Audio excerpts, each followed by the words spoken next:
video kali ini kita akan membahas satu topik ya, masih berkaitan dengan COVID, perkembangan tentang penyakit COVID di bagian terapinya atau pengobatannya, yang mungkin teman-teman sudah sempat lihat di berbagai media sosial, WhatsApp mungkin, atau Facebook, atau mungkin sudah search yang disebut dengan plasma convalescence therapy. Itu makanan apa lagi tuh? Plasma convalescence therapy ini sebenarnya satu metode terapi baru ya, karena COVID ini kan satu pandemi, belum ada obat yang dalam tanda kutip terbaik untuk COVID ini, sehingga masih banyak para dokter, para peneliti itu menerapkan terapi-terapi untuk mengatasi COVID ini ya. Salah satu contoh yang dulu pernah saya bahas itu tentang terapi dengan menggunakan dexamethasone. Buat teman-teman yang belum sempat nonton, ada videonya di sini. Kali ini kita akan membahas terapi plasma convalescence. Plasma convalescence terapi ini nama lainnya itu terapi imunoglobulin atau terapi plasma sembuh. Kenapa disebut dengan terapi plasma sembuh? Karena nanti orang yang sudah pernah kena COVID dan sudah dinyatakan sembuh, maka orang ini memberikan plasma darahnya atau mendonorkan darahnya kepada orang yang sakit supaya orang yang sakit itu bisa sembuh. Ya, di sini saya akan membahas prinsip dari plasma convalescence therapy. Ketika seseorang terinfeksi COVID-19 atau virus apapun itu, virus ini kan benda asing, sehingga tubuh kita itu akan mencoba untuk melawan virus ini ya. Ya, ibarat seperti polisi, ketika ada penjahat yang mau menyerang negara kita, maka polisi ini akan melawan penjahat ini ya. Ketika melawan penjahat ini, polisi kita itu akan mencari tahu kelemahan dari musuhnya supaya polisi kita itu gampang melawan dia. Artinya kalau ada virus yang baru, maka butuh waktu untuk bisa polisi ini mengenal si penjahat ini supaya dia bisa menang dari penjahat ini ya. Dia betul menganalisis lah kelemahannya, menganalisis senjata dari musuhnya, apa sih kemampuan musuhnya supaya bisa dikalahkan ya. Ketika nanti si polisi ini sudah mengerti akan musuhnya, maka dia akan menang dan orang itu akan sembuh. Polisi yang sudah mengenal si COVID ini, dia bisa mengenal virus ini itu untuk jangka waktu yang sangat panjang ya, bahkan bisa bertahun-tahun. Maksudnya adalah ketika nanti virus ini datang lagi, maka dia kan sudah kenal nih, jadi dia lebih cepat untuk sembuhnya, atau bahkan mungkin dia tidak sakit sama sekali karena ada polisi yang sudah siap berjaga-jaga. Nah, prinsip ini makanya ketika orang yang sudah pernah kena COVID dan sembuh, maka dia kan punya polisi yang kuat. Kita meminjam polisi yang kuat dari orang yang sudah sembuh itu, lalu kita donorkan kepada orang yang belum punya polisi yang kuat, antibodinya belum kuat, sehingga membantu melawan si virus itu ya. Jadi prinsipnya adalah meminjamkan antibodi dari orang yang sudah kuat diberikan kepada antibodi orang yang baru terinfeksi ya. Ini dalam dunia kedokteran disebut dengan imunitas pasif ya. Kalau ada yang pasif maka ada yang aktif ya. Kalau imunitas aktif itu yang namanya vaksin yang sekarang lagi ditunggu. Sedangkan kalau yang ini namanya imunitas pasif. Kenapa disebut pasif? Karena orang yang sakit itu antibodinya ditolong oleh antibodi orang yang sembuh yang donor, sehingga dia pasif. Itu bedanya dengan antibodi aktif. Kalau begitu kita ambil darah dari orang yang sudah pernah terkena COVID. Gimana dong kalau seandainya kita justru kena COVID dari orang itu? Tenang saja, karena akan ada beberapa pemeriksaan sebelum dilakukan donor supaya mencegah kemungkinan komplikasi atau hal-hal berbahaya lainnya dari pendonor kepada si donor ya. Jadi yang pertama adalah dilakukan adalah sama seperti donor darah apapun, maka harus dicek namanya kecocokan darahnya ya.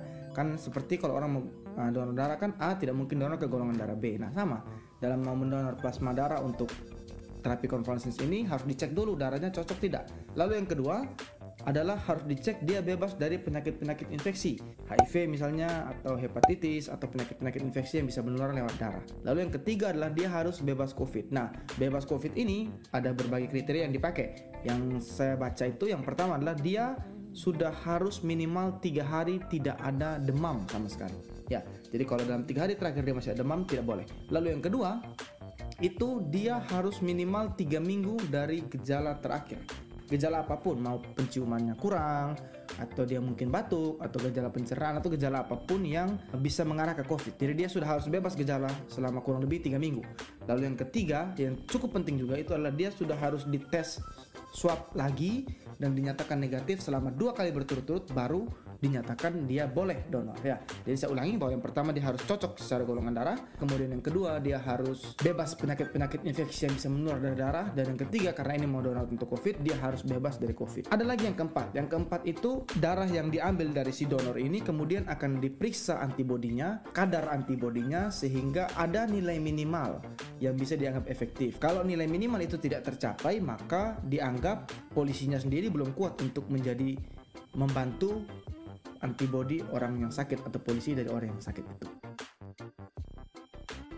Jadi sebenarnya melihat ini semua, maka sebenarnya ini terapi yang cukup aman karena cukup ketat protokolnya ya, sehingga teman-teman tidak perlu takut. Dan bahkan sebenarnya terapi konvalesens ini bukan sesuatu yang benar-benar baru.